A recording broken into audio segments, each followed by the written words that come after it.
নমস্কার, আপনারা দেখছেন গ্লোব টিভি, সবার পাশে সবার সাথে। গ্লোব নিউজ নিয়ে এখন আমি সুপর্ণা রয়েছি আপনাদের সঙ্গে। এক নজরে দেখে নেব আজকের বিশেষ বিশেষ খবর। মৃত পরিবারের হাতে 2 লক্ষ টাকার চেক। পূর্ব মেদিনীপুরে বাস দুর্ঘটনা, এগরাকে কেন্দ্র করে কনভেনশন।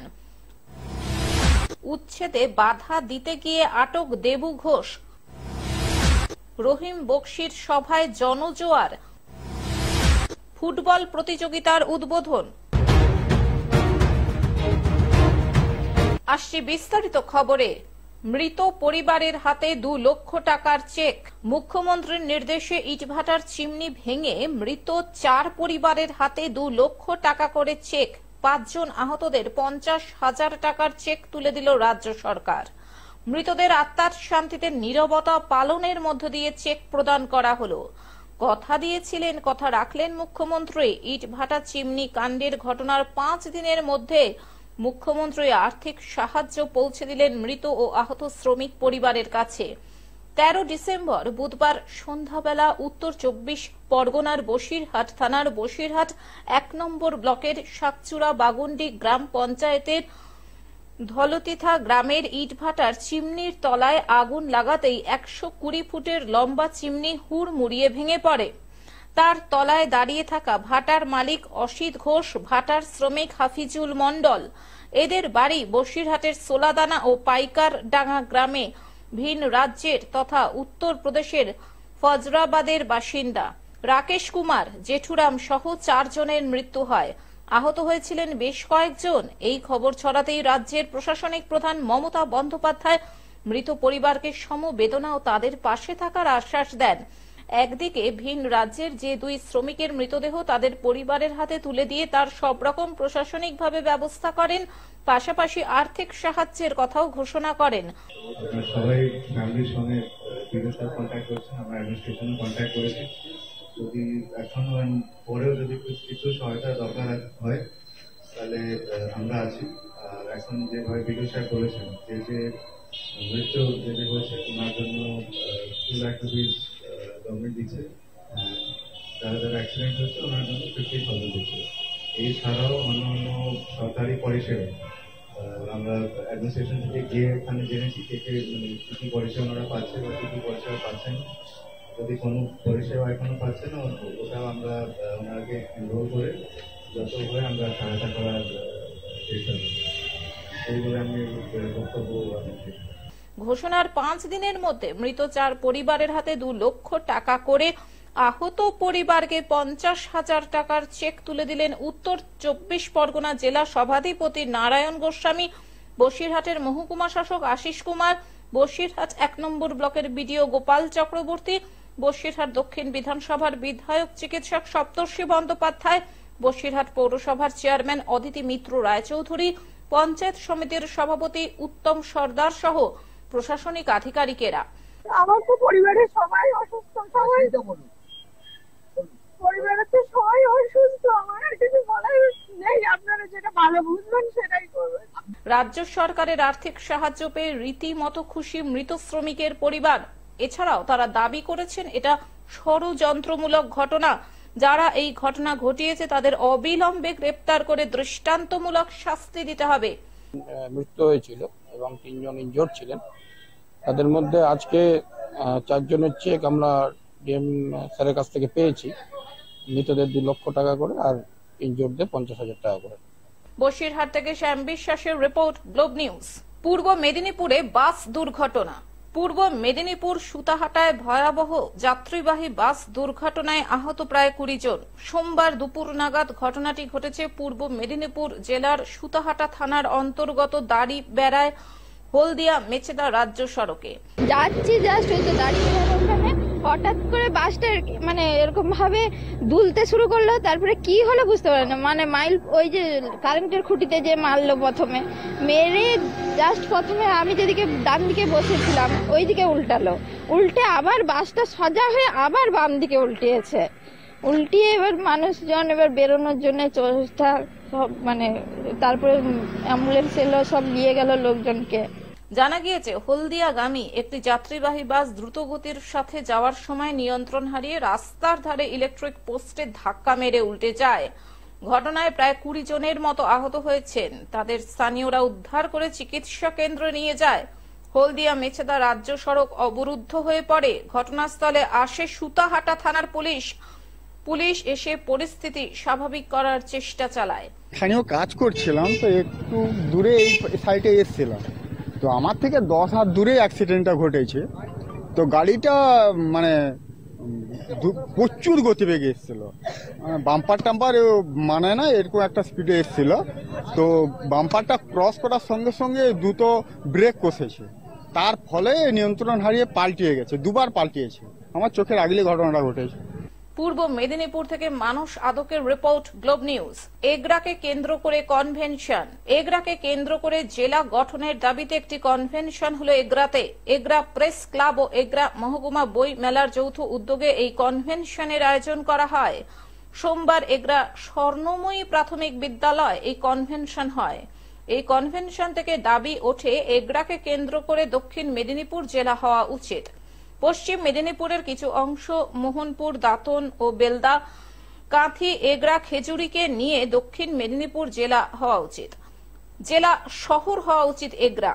আলোচনা সভায় জেলা গঠনের দাবিকে জোরালো করে বক্তব্য রাখেন ডক্টর বাদল অশ্রুঘাটা, এগরা মহকুমা বইমেলার কার্যকরী সভাপতি বীর কুমার সি, এগরা প্রেস ক্লাবের সম্পাদক গৌরীশঙ্কর মহাপাত্র, এগরা বইমেলার কর্মকর্তা প্রকাশ রায়চৌধুরী প্রমুখ। এছাড়াও ছিলেন কবি ও সাংবাদিক কিশোর নাগ, সাংবাদিক মদন মাইতি, সঞ্জীব আচার্য সহ অন্যান্যরা। অনেকেই কিন্তু কাঁথির কথা ভাবছেন, কারণ কাঁথিতে এমপি থাকেন, কাঁথিতে মন্ত্রী থাকেন, কাঁথিতে অনেক বিধায়ক থাকেন, কাঁথিতে অনেক সমস্ত ক্ষমতা সম্পন্ন নেতা নেত্রী থাকেন। তারা ভাবতেই পারেন যে আমরা কাঁথি শহরকেই কেন্দ্রবিন্দু করব প্রস্তাবিত দক্ষিণ মেদিনীপুর জেলা, কিন্তু সেটা এক পেশে হয়ে যাওয়ার কারণে এবং অনেক কনজেস্টেড পুরনো সিটি, পুরনো টাউন হওয়ার কারণে আমরা কিন্তু নতুনভাবে এগরাকে একটা পরিশীলিত সুন্দর রূপরেখা দিয়ে একটা জেলা শহরে পরিণত করতে চাই। পূর্ব মেদিনীপুর থেকে মদন মাইতির রিপোর্ট, গ্লোব নিউজ। উচ্ছেদে বাধা দিতে গিয়ে আটক দেবু ঘোষ। চিত্তরঞ্জনে উচ্ছেদে বাধা দিতে গিয়ে আটক দেবু ঘোষ। ভেঙে ফেলা হলো বহু ঘর বাড়ি। অবৈধ নির্মাণের উপর বুলডোজার চালালো রেল প্রশাসন। 18 ডিসেম্বর রেল প্রশাসনের পক্ষ থেকে সকাল 11টা নাগাদ অবৈধ নির্মাণ ভাঙার জন্য এক অভিযান চালানো হয়, যেখানে মোট 57টি অবৈধ নির্মাণ ভাঙার উদ্যোগ নেওয়া হয়। এই উচ্ছেদ কার্যে বাধা দেওয়ার কারণে চিত্তরঞ্জনের খুবই পরিচিত মুখ দেবু ঘোষকে আরপিএফ চ্যাংদোলা করে ভ্যানে তোলে। রেল প্রশাসনের পক্ষ থেকে প্রায় 20 দিন আগে একটি নোটিশ জারি করা হয়েছিল, যে সমস্ত অবৈধ নির্মাণ রয়েছে সেগুলি অবিলম্বে সরিয়ে নেওয়ার জন্য। কিন্তু রেল প্রশাসনের এই নোটিশকে কেউ গুরুত্ব দেয়নি। তাই গতকাল রেল প্রশাসনের পক্ষ থেকে বুলডোজার চালিয়ে এই অবৈধ নির্মাণগুলিকে ভেঙে ফেলা হলো। হ্যাঁ, নোটিশ তো দিয়েছিল। কতদিন আগে নোটিশ দিয়েছিল? ওই এক সপ্তাহ না আগে দেয় না, এই তো 4-5 দিন দিল, আর 4-5 দিনের মধ্যে বাস বললো এগুলা খালি করতে। আমরা অত জলদি কোথায় যাব? আমাদের কোনো দিকে ঘর না, বাড়ি না। কতগুলো ঘর হয়েছিল? কতগুলো ঘর ভাঙা হয়েছে? এখানে তো অনেকগুলো 30টা 40টা ঘর ভাঙা হয়েছে।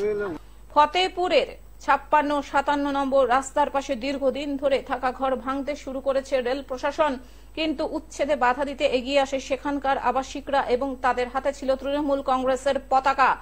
কিন্তু রেল প্রশাসন সেই সবের কোনো কিছুই তোয়াক্কা না করে বিশাল আরপিএফ বাহিনী নিয়ে এই উচ্ছেদ কার্য চালায়। তারপরে দেবু ঘোষ সহ অনেককেই গ্রেফতার করে আরপিএফ। এই বিষয়ে চিত্তরঞ্জন ব্লক তৃণমূল কংগ্রেসের সভাপতি তাপস ব্যানার্জি বলেন, এই বিষয়ে আমাদের বিধান উপাধ্যায় চিত্তরঞ্জন রেলের জেনারেল ম্যানেজারের সঙ্গে মিটিং করেছিলেন এবং বলেছিলেন যাতে এই ভাঙার কাজ না করা হয়, কিন্তু রেল প্রশাসন কোন রকম তোয়াক্কাই করলেন না বিধায়কের কথা। তাপসবাবু জানান, সাময়িকভাবে ঠাঁই দেওয়ার জন্য হিন্দুস্তান কেবলসের পড়ে থাকা স্কুল ঘরগুলি ব্যবহার করার উদ্যোগ নিয়েছেন তারা। অন্যদিকে রেল প্রশাসনের পক্ষ থেকে জানানো হচ্ছে যে এই নির্মাণগুলির জন্য চিত্তরঞ্জনে অনেক রকম দুষ্কৃতির কার্যকলাপ বেড়েই চলেছে। নিরাপত্তা নিয়ে আশঙ্কা প্রকাশ করেন রেল প্রশাসন এবং জানিয়ে দেয় চিত্তরঞ্জনে অবৈধভাবে থাকতে পারবে না কেউ, কারণ এই সংরক্ষিত এলাকার মধ্যে অবৈধ নির্মাণ করা যাবে না। यहाँ लोग को जो नोटिस दिया है, नोटिस वो मीमांसार सब नोटिस दिया गया, 10 दिन का नोटिस था, वो दे दिया गया। बावजूद भी जो खाली नहीं कर पाए तो क्या। আসানসোল থেকে সৌমিত্র গাঙ্গুলির রিপোর্ট, গ্লোব নিউজ। রহিম বক্সির সভায় জনজোয়ার। মালতীপুরে রহিম বক্সির সভায় জনজোয়ার। মঞ্চ থেকে একযোগে আক্রমণ বিজেপি, কংগ্রেস, সিপিএমকে। 100 দিনের কাজ নিয়ে কেন্দ্রীয় বঞ্চনার প্রতিবাদে মালদার চাঁচল 2 নম্বর ব্লকের মালতীপুরে জেলা সভাপতি তথা স্থানীয় বিধায়ক আব্দুর রহিম বক্সির নেতৃত্বে বিক্ষোভ মিছিল এবং জনসভা করা হয়। সোমবার দুপুরে প্রথমে গোবিন্দপাড়া বাস স্ট্যান্ড থেকে বিক্ষোভ মিছিল শুরু হয়। মালতীপুর গ্রন্থাগারের পাশে ময়দানে শেষ হয় মিছিল। চাঁচল 2 নম্বর ব্লকের 7টি অঞ্চলের প্রায় 1000 তৃণমূল কর্মী উপস্থিত ছিলেন এদিনের কর্মসূচিতে। সভাস্থল কার্যত জনজোয়ারে পরিণত হয়। উপস্থিত ছিলেন জেলা সভাপতি আব্দুর রহিম বক্সি ছাড়াও জেলা তৃণমূলের চেয়ারম্যান সমর মুখার্জি, জেলা পরিষদের সভাধিপতি লিপিকা বর্মন সহ তৃণমূলের প্রত্যেকটি শাখা সংগঠনের জেলা এবং ব্লক নেতৃত্বরা।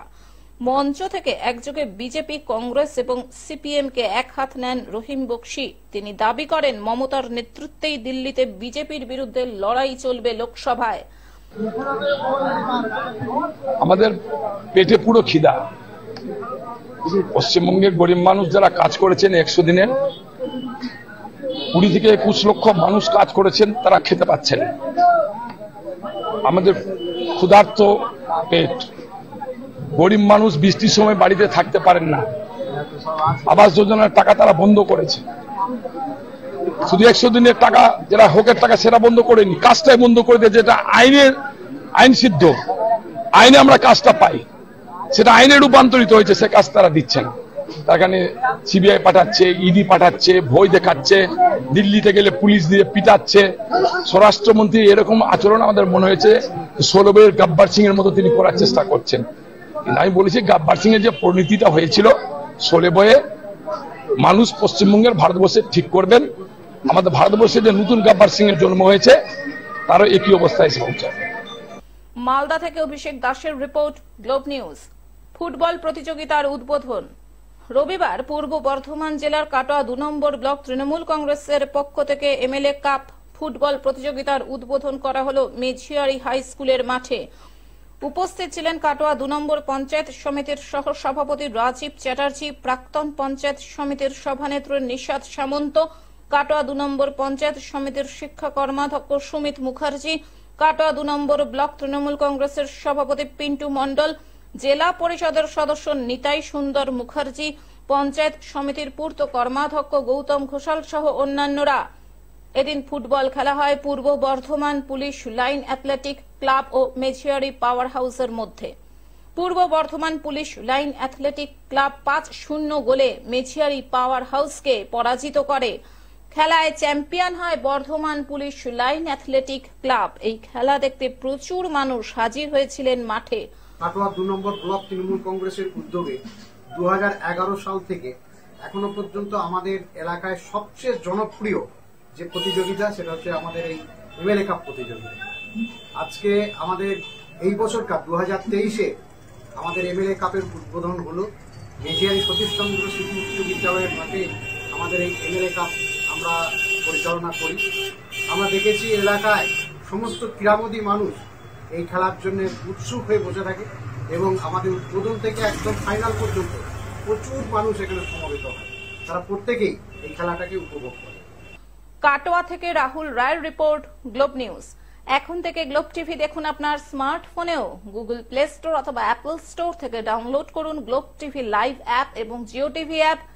এছাড়াও জিও ফাইবারেও গ্লোব টিভি দেখুন 1457 নম্বরে। আজকের মতন গ্লোব নিউজ এখন এই পর্যন্তই। দেখতে থাকুন গ্লোব টিভি, সবার পাশে সবার সাথে। নমস্কার।